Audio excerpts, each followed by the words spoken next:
Hey everyone, welcome back to my channel. In today's video I have my June wrap up for you, so let's just get right into it.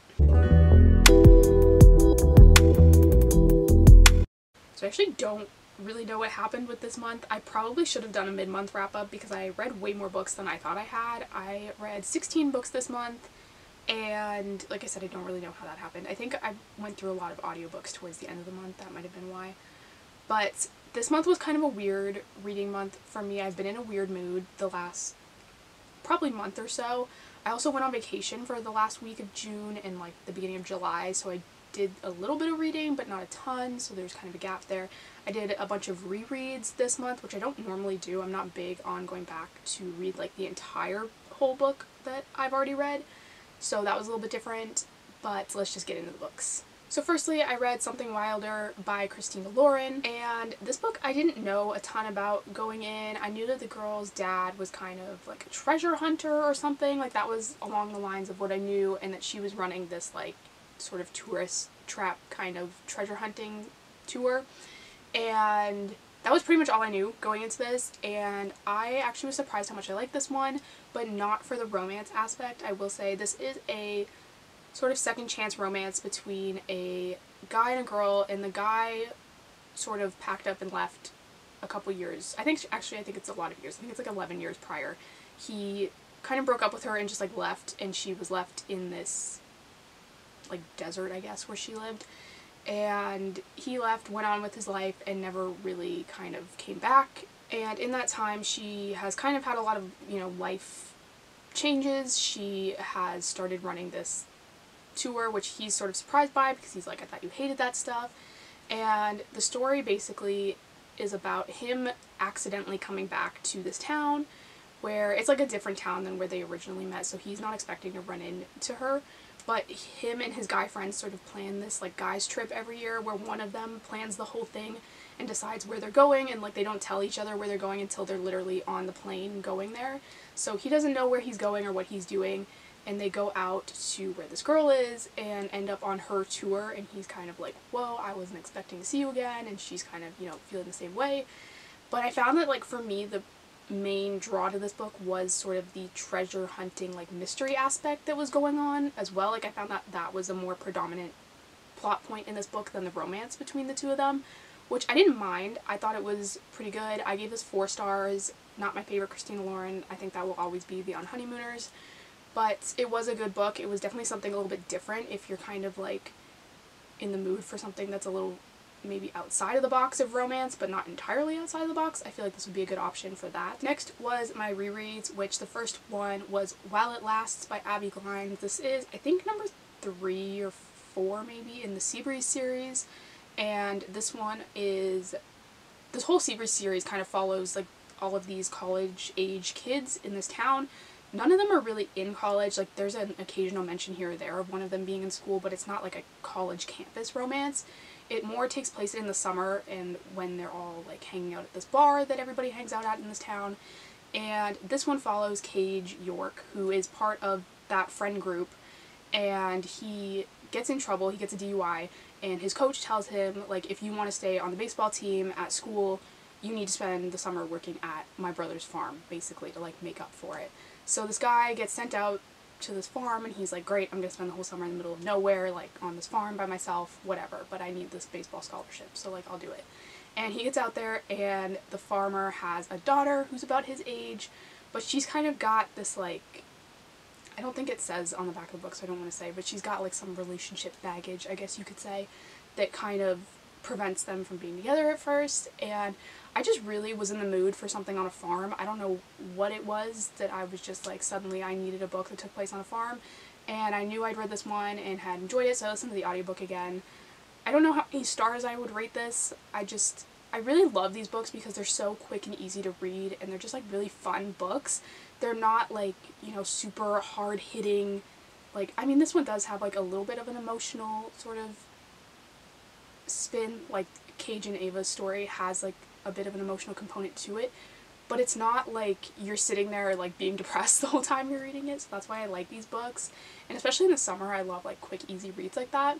So that's why I read this one. And then the next one I read was Sometimes It Lasts, which is a little bit later in the series. I think it's a 7 or 8, but it follows the same couple again. This one's a little bit more heavy than the first one and definitely has that like emotional element, but I reread this one as well. Liked them both. I will say, like, this Sometimes It Lasts is a little unnecessary, I think, in the grand scheme of the series. Like, I read it because, again, I wanted to read farm books, so I was like, I'll reread this one as well.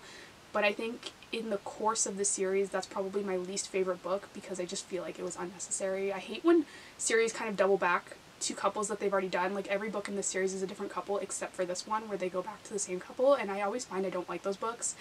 But this one was okay. It's just, like I said, I was looking for a farm book, so that's what I got.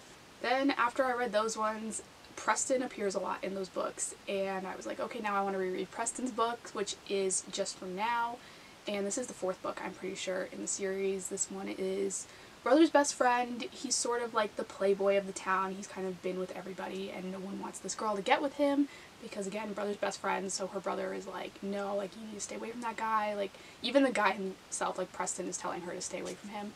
And this one was just, like, again, a quick, cute little summer read that I re-listened to on audio and really liked. After that, I read Every Summer After by Carly Fortune. I feel like I've seen this book everywhere. Literally everyone is reading this book.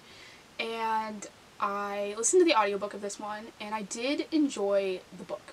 Like, I don't want to make this sound like I didn't like it. Like, I actually loved this book. I gave it 4 stars, I think. And the only reason I couldn't give it 5 stars is I just feel like the sort of plot line that this book follows is becoming very overused in the romance world.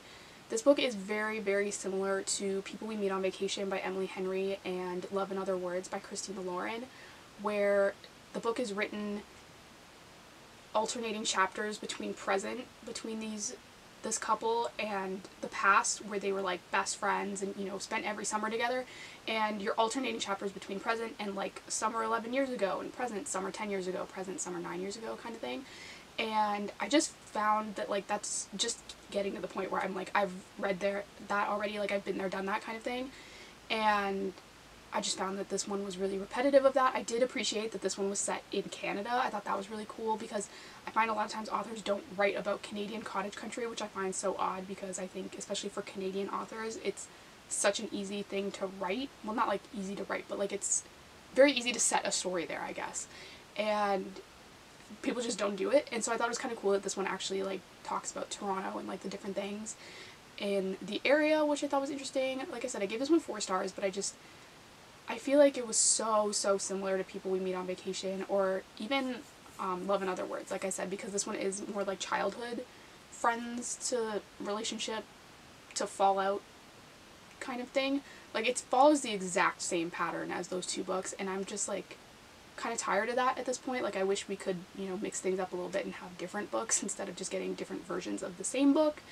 But maybe that's just me because everyone seems to be really loving this book, which is, like I said, great because I did love this book, but I hate when books are like that similar. Next, I read Sunkissed by Casey West. This was her last year release, I believe. She does have a new one out this year. I haven't read that one yet. This follows a girl who kind of ends up at like a family summer camp for the whole summer, and she is kind of interested in this guy who works there in the band that plays at the dinners at this camp. And this one, I don't know why I do this to myself. I always pick up YA books thinking like, oh, maybe this is going to be the one that blows me away. And it just never happens, honestly. Like, I think it would take a lot for a YA book to be a 5-star read. And like, I never pick up a YA book expecting it to be a 5-star read, so I don't even know why I picked them up. But I read this one because I love like the summer camp setting, and it's so hard to find that in like new adult romances. And so I wasn't really like vibing with this one. It was cute for what it was. I gave it 3 stars, but it wasn't something that I would ever go back and reread. And like, I think I'm past the YA point. And honestly, like, I used to hate when people said that because I was like, why are you like, you know, knocking off a whole genre of books? And like, there are still some YA books that I will read for sure, like especially the Field Party series by Abby Glines is one of my favorites, but I think at this point in my life I can't relate to 14-year-olds anymore or 16-year-olds. Like, I just can't. I don't understand the sort of emphasis on a lot of them emphasize like the popularity of like, oh, I have to be the most popular girl in school and like all the boys have to like me and whatever, because I was never like that in high school, and so it would have been hard for me to relate to at the appropriate age, but now it just seems so far-fetched to me that it's like not even something I can handle reading. And so like I said, this one was cute. If you like YA books, you might like this one. It had a cute setting, very summery, very Casey West, but I think I'm past the point of YA at this point. Next, I read Tattered by Devney Perry. This is the first book in, I want to say it's called the Tattered series, but maybe it's not, but it's the first book in one of her series. And this one was okay. I gave this one 3 stars. I really love Devney Perry's The Eden series, and I feel like I've been trying to read like some of her other books hoping to get that same feeling, and it's just not in the other books. Like I can't even pinpoint what the difference is, but every other book I've read of hers that wasn't an Eden book I haven't really loved, and that makes me so sad because like I literally gave both Eden books 5 stars. Like I absolutely love them, and I find that her other books just don't do it for me. This one was one of them. This one is it's not like secret pregnancy, it's more like secret child, I guess, and this isn't like a spoiler because it's literally on the back of the book, but she basically meets this guy, has a one-night stand, ends up getting pregnant, and he goes off on his life. They don't exchange contact information, she doesn't even have his last name, and so she can never find him to tell him that she's had this baby. And he shows up in the town that she's working in 6 years later, and immediately like recognizes the kid and is like, oh my god, like that kid's mine, like there's no way that kid's not mine.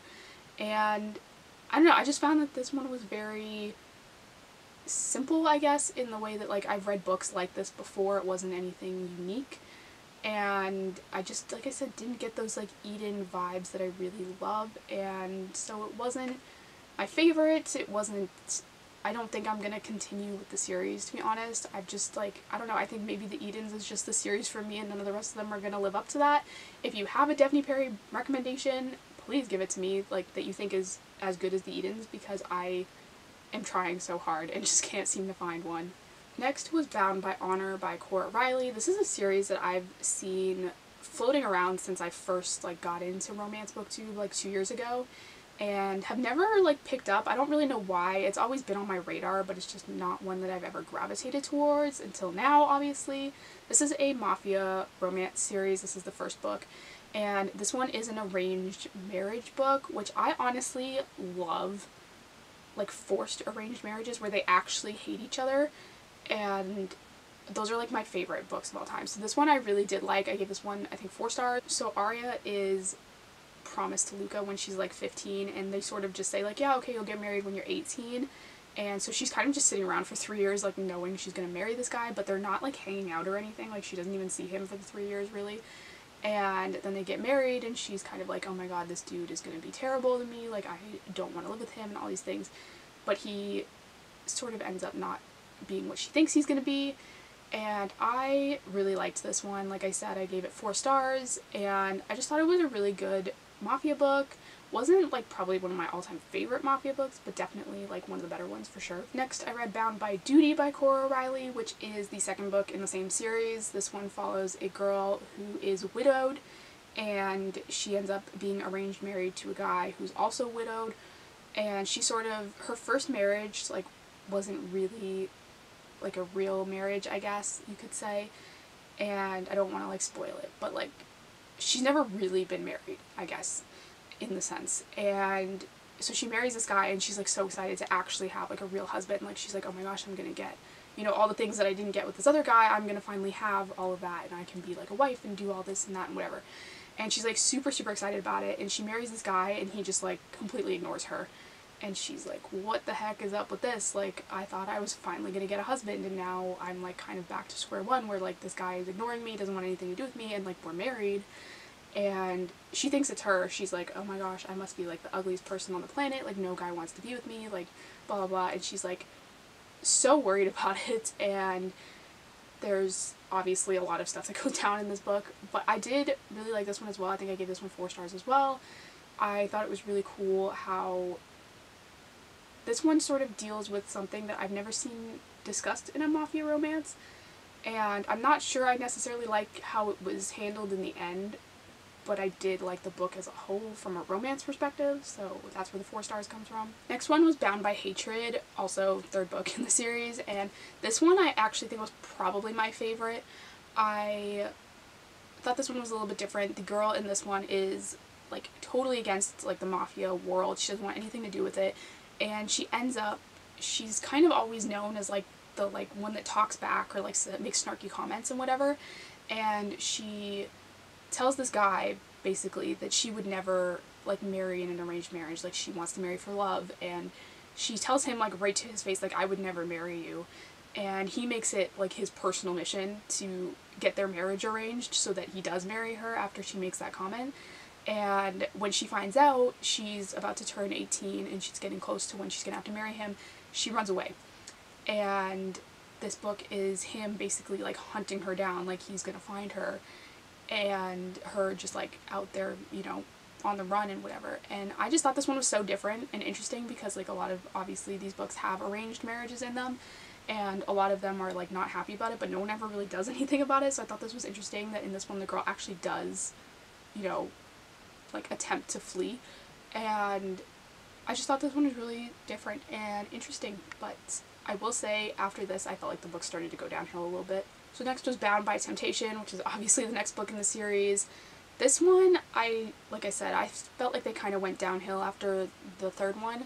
This one followed a girl who had always kind of had a crush on her sister's bodyguard and was always kind of like hitting on him or like different sort of things making him notice her, and he's always been like strictly like, I can't do anything with this girl, like she's way too young and whatever. And it's sort of, her dad would like never want her to marry this guy because he's just a soldier in the mafia, like he's not good enough for her basically, and they sort of have like their own sort of secret like relationship thing going on, I guess. I don't know. I felt like in this one things started to get less romancy and more focused on like the family like business, I guess, and I wasn't really super interested in that. I didn't really care about the romance in this one. I just like, I got to the end and I felt like I didn't even know the characters. I was just like, okay, whatever, like we got to the end, like good for it kind of thing. I think I gave this one 3 stars. I will say like this probably should have been my first sign to like give up on this series because I thought maybe it was like a one-off, maybe I'll like the next one again, but I kind of just like haven't been vibing with the rest of them either. I have already read the next one, but it fell in July, so it'll be my next wrap-up, but I didn't love that one either, to be honest, and that's where I'm gonna finish the series, is there. I'm not gonna read it anymore. But I also this month read a couple books from the Addicted / Callaway Sisters series, and I'm not gonna go too in depth with these because I'm actually filming the world's like longest reading vlog ever for those, and I'm probably going to have a couple videos about the series as a whole on my channel anyway, so I'm not going to discuss them, but just for like completion's sake, I guess, this month I read Addicted to You, Ricochet, Addicted for Now, Kiss the Sky, and Hothouse Flower. I will say, general thought so far is that I really prefer the Addicted books to the Callaway Sisters books. I haven't been vibing with the Callaway Sisters for whatever reason. I don't know why, because Reich was like the love of my life in the first couple books, and then I got to his book and was just kind of like, okay, like that was good, but like not like spectacular or anything. And I kind of messed it up because I was planning on reading all of these books in June. I actually wasn't planning on having a June wrap-up. That's probably why I ended up not having a mid-month wrap-up. I was supposed to read all of the Addicted and Callaway books this month. That was like the plan. But I ended up, the holds for my library got messed up, and so now I'm like stuck here waiting for Thrive still, and it's like estimated at like 4 weeks, so honestly like who knows when I'm gonna get to finish the series. And because of that I had to return all the other books in the series that I had lined up after it, so now I'm like on a huge wait list for all of them. So it may take me 6 months to get through that series, but like I said, I am filming a reading vlog that's going to go up in parts, but I don't want to upload part 1 until I know that I'm going to be able to do like part 2 and 3 right afterwards. So maybe a while till those are up, but eventually they will be up. And like I said, I did read those this month. I gave all the Addicted books 5 stars, and the Callaway Sisters I think I both gave 4 stars to, because like I said, I just haven't been vibing with them as much. But I am excited to see where the series goes, and I'm excited that the next book is again an Addicted book, so that should be good. So that is everything for today's video. Thank you guys so much for watching. Don't forget to hit the subscribe button down below. I do new book videos every single week, and I'll see you next time.